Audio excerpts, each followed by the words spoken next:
നമസ്കാരം പ്രിയപ്പെട്ട കുട്ടികളെ, ഹയർ സെക്കൻഡറി മോഡൽ പ്രാക്ടിക്കൽ എക്സാമിനേഷനുമായി ബന്ധപ്പെട്ട് ചാർട്ട് തയ്യാറാക്കാനുള്ള മറ്റൊരു ക്വസ്റ്റ്യനാണ് ഈ വീഡിയോയിൽ വിശദീകരിക്കുന്നത്.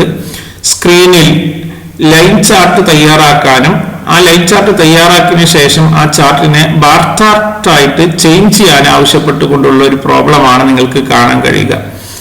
ഈ പ്രോബ്ലം എങ്ങനെയാണ് ലാബിൽ ചെയ്യുന്നത് എന്ന് വിശദീകരിക്കാം. ആദ്യം പ്രോബ്ലത്തിലെ ടേബിളിൽ നൽകിയതുപോലെ ഡാറ്റ നമ്മൾ കാൽക്ക് ഓപ്പൺ ചെയ്ത് ഡാറ്റ എൻ്റർ ചെയ്യുക.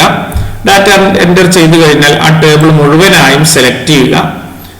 സെലക്ട് ചെയ്തതിനു ശേഷം ഇൻസെർട്ട് മെനുവിലെ ചാർട്ടിൽ ക്ലിക്ക് ചെയ്യുക. ഉടനെ ചാർട്ട് വിസാർഡ് വിൻഡോ പ്രത്യക്ഷപ്പെടുന്നതാണ്.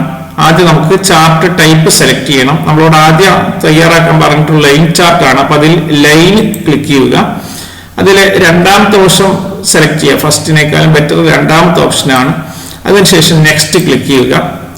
ഈ നെക്സ്റ്റ് ക്ലിക്ക് ചെയ്ത് കഴിഞ്ഞാൽ പ്രത്യേകം ശ്രദ്ധിക്കുക, first row as label, first column as label എന്ന ഭാഗത്ത് ടിക്ക് മാർക്ക് ഇല്ലേ എന്ന് ഉറപ്പുവരുത്തുക. നെക്സ്റ്റ് ക്ലിക്ക് ചെയ്യുക. ഇവിടെ പ്രത്യേകിച്ചൊന്നും ചെയ്യേണ്ടതില്ല.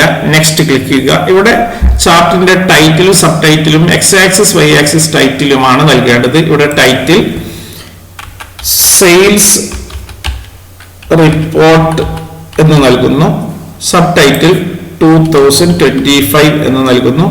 എക്സ് ആക്സിസിൽ സെയിൽസ് എന്നും വൈ ആക്സിസിൽ മന്ത് എന്നും നൽകുന്നു.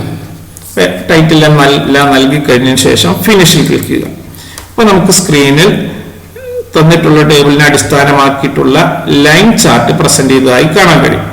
ഇനി ഈ ചാർട്ടിനെ നമ്മൾ ബാർ ചാർട്ടായിട്ട് ചാർട്ട് ടൈപ്പ് ചേഞ്ച് ചെയ്യുന്നത് എങ്ങനെയെന്ന് കൂടി വിശദീകരിക്കാം. ഇപ്പോ ഈ ചാർട്ടിൽ ഇതിനെ ചേഞ്ച് ചെയ്യാൻ വേണ്ടി തന്നിട്ടുള്ള ചാർട്ടിൽ ഡബിൾ ക്ലിക്ക് ചെയ്ത് കഴിഞ്ഞാൽ ഈ ചാർട്ടിന് ഒരു ഗ്രേ ബോർഡർ വന്നതായിട്ട് കാണാൻ കഴിയും. അതിനുശേഷം ഫോർമാറ്റ് പല ഓപ്ഷനുകളും ഉണ്ട്. ഈ ഏറ്റവും മുകളിൽ കാണുന്ന ചില ഐക്കണുകളിലെ ഈ ചാർട്ട് ടൈപ്പ് ഐക്കൺ ക്ലിക്ക് ചെയ്ത് കഴിഞ്ഞ് നമുക്ക് ചാർട്ട് ടൈപ്പ് ചേഞ്ച് ചെയ്യാവുന്നതാണ്. അല്ലെങ്കിൽ ഫോർമാറ്റ് മെനുവിൽ ചാർട്ട് ടൈപ്പ് ഉണ്ട്. ആ ചാർട്ട് ടൈപ്പിൽ ക്ലിക്ക് ചെയ്ത് കഴിഞ്ഞാലും ചാർട്ട് ടൈപ്പ് മെനു വരും. അതിൽ നമ്മൾ ബാർ ചാർട്ട് ആയിട്ടാണ് ചേഞ്ച് ചെയ്യുന്നത്. ഇതിൽ ബാർ സെലക്ട് ചെയ്യുക. 3D ലുക്കിൽ വേണമെങ്കിൽ 3D ലുക്ക് ക്ലിക്ക് ചെയ്യാവുന്നതാണ്. ഓക്കെ പ്രസ് ചെയ്യുക. അപ്പോൾ തൊട്ട് മുമ്പുണ്ടായിരുന്ന ലൈൻ ചാർട്ടിനെ ബാർ ചാർട്ടായിട്ട് ചാർട്ട് ടൈപ്പ് നമ്മളിപ്പോൾ ചേഞ്ച് ചെയ്ത് കഴിഞ്ഞു. ഈ രൂപത്തിലാണ് ഈ പ്രോബ്ലം ചെയ്യേണ്ടത്.